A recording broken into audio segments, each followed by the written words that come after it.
जब भी हम कार लेने की बात करते हैं तो टेक्नोलॉजी के अकॉर्डिंग हाइब्रिड व्हीकल और इलेक्ट्रिक व्हीकल की बात करें हम तो हम दोनों में हमेशा कंफ्यूज हो जाते हैं कि हमें कौन सी कार खरीदनी चाहिए। और मामला तो तब बिगड़ता है कि जब हम किसी शोरूम में जाकर के उनकी डिटेलिंग समझने की कोशिश करती हैं और सेल्स पर्सन को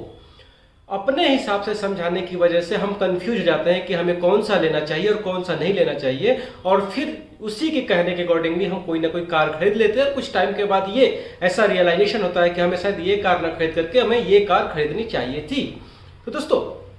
इस वीडियो में हम यही बात करने वाले हैं कि हमें कौन सी कार खरीदनी चाहिए, हाइब्रिड व्हीकल कैसी है और इलेक्ट्रिक कार कैसी है, दोनों का डिफरेंस समझेंगे, दोनों का प्रोज और कॉन्स समझेंगे। तो वीडियो 5 मिनट की होने वाली है, 5 मिनट थोड़ा सा पेशेंस रखेंगे आप तो आपको ये दोनों के बारे में क्लियर अंडरस्टैंडिंग आ जाएगी कि हमें कौन सा व्हीकल प्रीफर करना चाहिए। टेक्नोलॉजी वाइज आजकल सारे से ऑलमोस्ट सिमिलर है इन स्पेसिफिक रेंज, लेकिन हमें हमारे लिए कौन सा बेनिफिट होगा उसे जानना बहुत जरूरी है। तो चलिए बिना देर के हम स्टार्ट करते हैं अपने टॉपिक्स को कि हाइब्रिड व्हीकल खरीदनी चाहिए या फिर इलेक्ट्रिक व्हीकल खरीदनी चाहिए। तो पहली चीज जो हम बात करें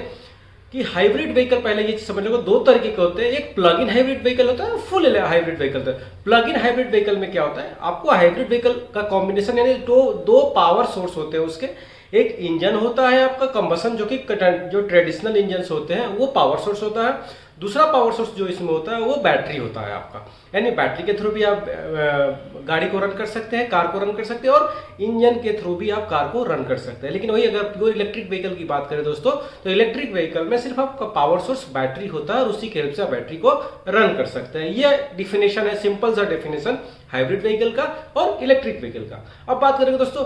हाइब्रिड व्हीकल कुछ सर्टेन पैरामीटर्स है जिससे के बेस पे हम कंपेयर करेंगे कि कौन सी कार हमारे लिए बेटर है। अगर हम बात करें दोस्तों, सबसे पहली चीज कि हम बात करें परचेजिंग प्राइस के बारे में,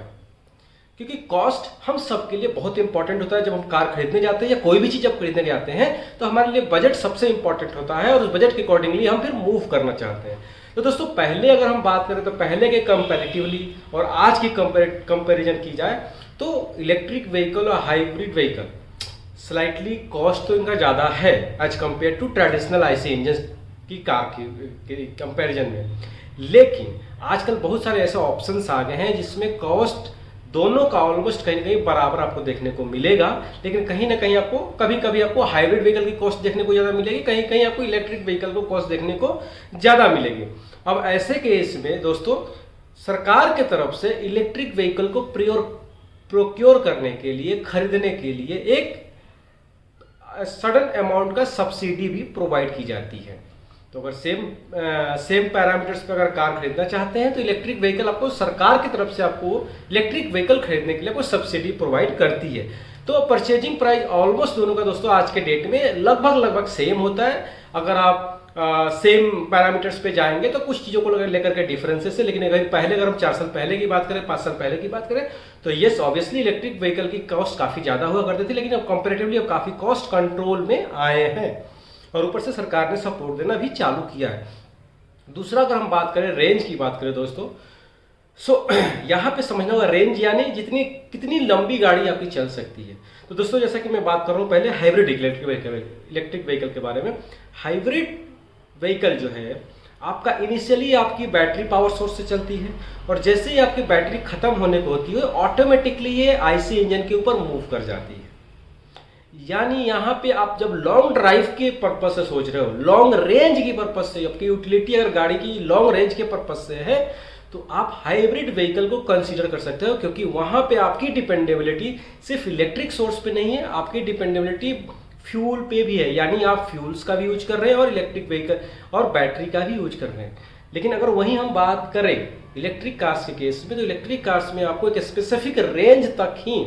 चार्जिंग होने के बाद आपकी बैटरी गाड़ी जो भी रन होगी फिर आपको दोबारा कहीं ना कहीं चार्ज करना पड़ेगा। आपकी चार्जिंग स्टेशन की फिजिबिलिटी भी होनी चाहिए कि आपके एक उस तरह का इंफ्रास्ट्रक्चर डेवलप होना चाहिए ताकि वहां पे आपकी बैटरी कहीं लॉन्ग ड्राइव पे जा रहे हैं तो आपके चार्जिंग स्टेशन को लोकेट करके आप वो गाड़ी को वहाँ चार्ज कर सके। तो हाइब्रिड व्हीकल इस मामले में थोड़ा सा भी एडवांटेजियस है बिकॉज कि इंफ्रास्ट्रक्चर अभी इलेक्ट्रिकल व्हीकल के लेवल पे डेवलप उतना नहीं हो पाया है। और वहीं अगर हम बात करें हाइब्रिड व्हीकल के केस में तो हाइब्रिड व्हीकल इनिशियली बैटरी पे रन करती है, फिर आपका ऑटोमेटिकली जैसे बैटरी डाउन होती है आपका आईसी इंजन पे मूव कर जाती है, जिससे क्या होता है कि आपकी फ्यूल की कंजम्पशंस बढ़ जाती है वहाँ पे, और आपका इलेक्ट्रिक व्हीकल का जो बैटरी है हाइब्रिड व्हीकल के अंदर वो भी चार्ज होने लगता है। दोस्तों चार्ज करने के लिए आपको कहीं रुकने की जरूरत नहीं है, किसी अगर हम बात करें इंफ्रास्ट्रक्चर की रिक्वायरमेंट नहीं है उसके लिए। हाँ, लेकिन अगर हम यहाँ पे हाइब्रिड व्हीकल का एक एडवांटेज मैं बताना चाहूँगा कि नॉर्मल आईसी इंजन और हाइब्रिड व्हीकल के केस में थोड़ा सा यहाँ पे लूँगा टाइम, कि वहाँ पे फ्यूल कंजम्पशन हाइब्रिड व्हीकल का कम हो जाता है, तो ये एक बेनिफिट है। दूसरा अगर हम बात करें दोस्तों मेंटेनेंस, सबसे इंपॉर्टेंट चीज़ मेंटेनेंस अगर हम बात करें तो मेंटेनेंस के मामले में इलेक्ट्रिक व्हीकल का जो अगर हम बात करें कॉस्ट, वो मिनिमम है as compare to hybrid vehicle. जैसा कि मैंने बात किया कि हाइब्रिड व्हीकल का जो कॉस्ट है,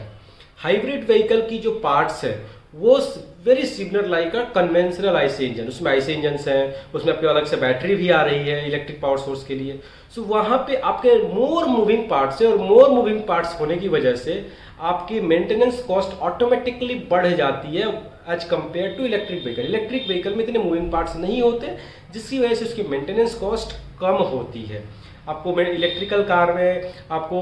fuel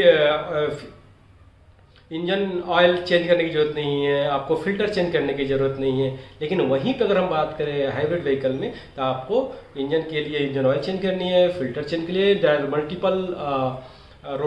rotating parts in the hybrid car, so you need to have a higher maintenance cost as compared to electric vehicles. So ये यहाँ पे अगर बात करें तो इलेक्ट्रिक व्हीकल का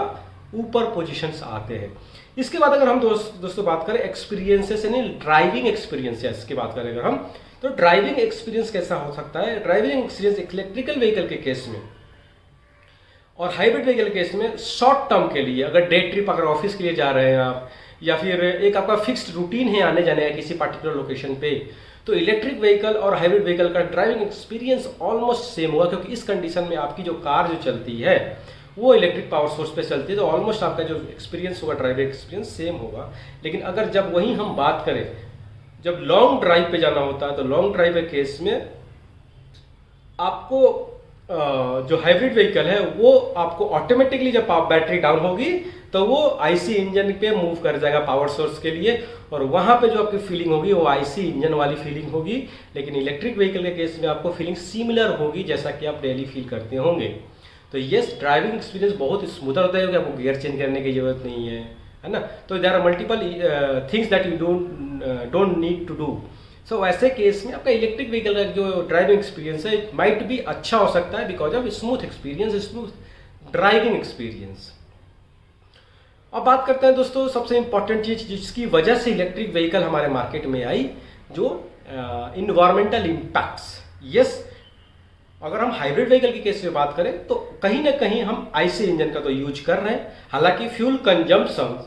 कम हुई है as compare to pure IC engine, लेकिन फिर भी फ्यूल की कंजम्पशन तो हुई है यहाँ पे। और फ्यूल की कंजम्पशन होने की वजह से आपके जो एग्जॉस्ट टेल पाइप है, टेल पाइप के थ्रू आपका जो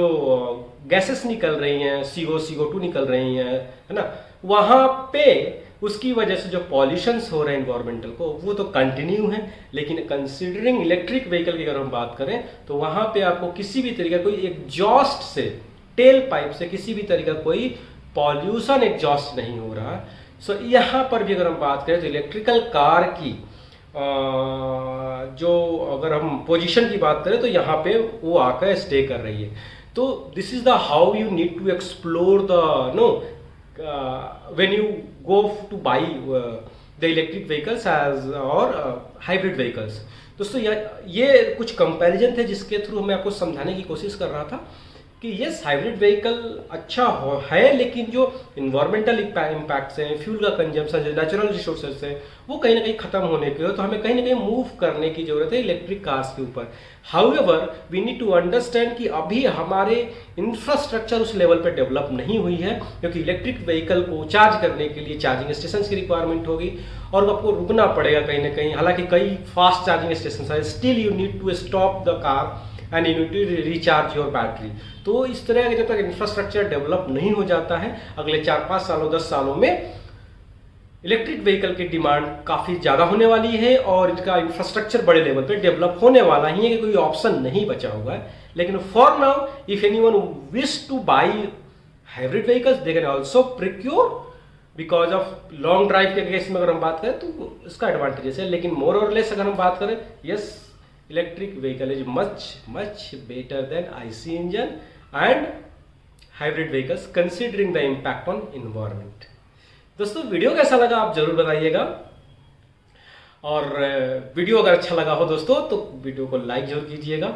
चैनल पे नए हैं तो चैनल को सब्सक्राइब करें दोस्तों, और क्योंकि मैं ऐसे वीडियोज आपके लिए लेकर के आता रहता हूँ। जय हिंद।